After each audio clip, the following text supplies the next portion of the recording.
more of an advert really, I suppose, of my Instagram account, which I think is pretty cool because you can put up, as well as putting your photos up, snapshots or whatever, or nice pictures that you put on your Instagram, you can put up 60-second videos. Love YouTube, don't get me wrong, I think it's brilliant because sometimes I love to just sit down with a bottle of wine or a cup of tea and catch up with other photographers, their travels and what they're doing in the photography world. But Instagram, I think it's brilliant because it's on the go more.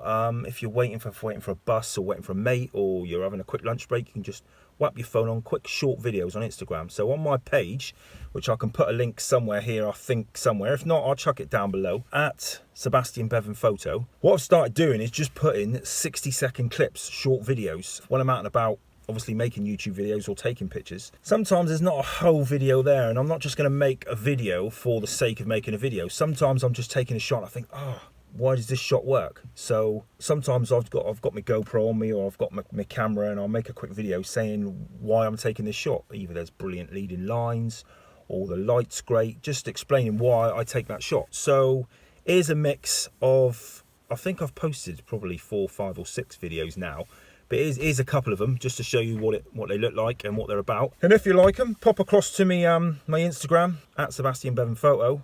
Have a look. It's cool. It's just something on the move if you don't want to watch dirty great long videos. Cool. Have a look. Here they are. Right, I hope you can hear me. It's a little bit windy in here. Cool shot. When you look down an avenue like this of trees, softwoods, the bottoms of the trees don't move much, but the tops of the trees do. So focus on one of the closest trees. Neutral density filter on your camera to give you a longer shutter speed. I'm shooting on f/16. And a graduated filter to slow the light back from the brighter sky.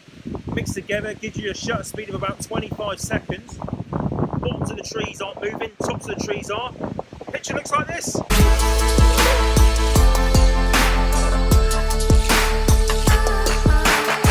Cool! Till later, bar! Woohoo! Right, cool little spot for a picture. Bridge going over the water. It's quite dark in here, quite autumny. Nice red leaves. Greens are a bit green, but I'll pull them down in post. Go over the bridge. It's a bit brighter through there where the sunlight's getting to. Leading lines, water's edge. That tree leads you in. The bridge leads you through the picture. It's nice and dark here. I'll probably add a bit of a vignette into the picture. Keep the brightness down the end of the bridge, and it should just pull you through. I'm going to get one shot, portrait format, focusing on the bridge because that's what I want to be in sharp focus, but I'm going to soften everything else.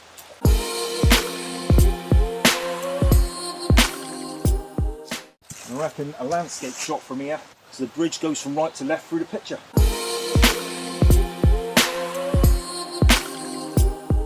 Cool, like that, easy, quick, autumnal shot. Lovely, cheers, bye. Graduated filters, so easy to use and I can't live without them.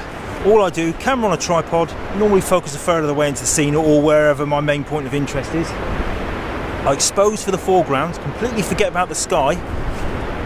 Once all that's locked in, I'll then drop my graduated filter into my holder to slow the brighter sky down. Bang!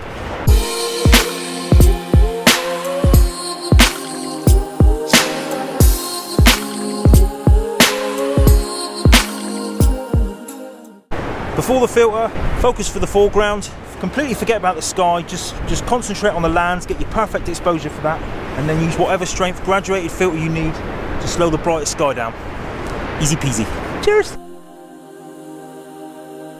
Perfect example of a leading line or a line that takes you into the picture. Got these steps here, woof, right down to the beach. Nice bit of cove and a nice bit of sky. So camera on a tripod, I'm focusing sort of halfway down these steps because I want the steps to be crystal sharp. So when I bring this out in post, I'm going to have them nice and sharp and crispy. They've got a bit of redness to them, which will hopefully pull out some of the red in the rocks, and hopefully I'll get a bit of redness in the sky in a minute. So focused about halfway down the steps. f/16, I've got a 0.9 hard grad, just pulled down over the sky and a bit of the water. Leading lines, bit of cove, lush clouds, bit of colour, boom.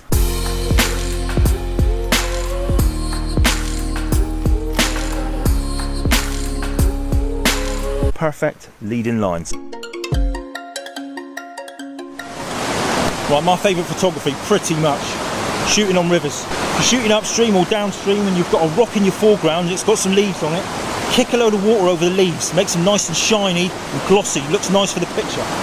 Anyway, rest of the picture, leading line to the bank, nice and green, red leaves. I've got a bridge right at the end. On my camera, shooting at f16, ISO 50, because I want to get a shutter speed as long as I can, well, about 15 seconds. I've got a 0.9 neutral density filter to slow the shutter speed down even more, and I've got a 0.9 graduated filter to slow the brighter sky down. Give me a shutter speed of about 15 seconds. This is what the shot looks like. Love it. Loads of colours.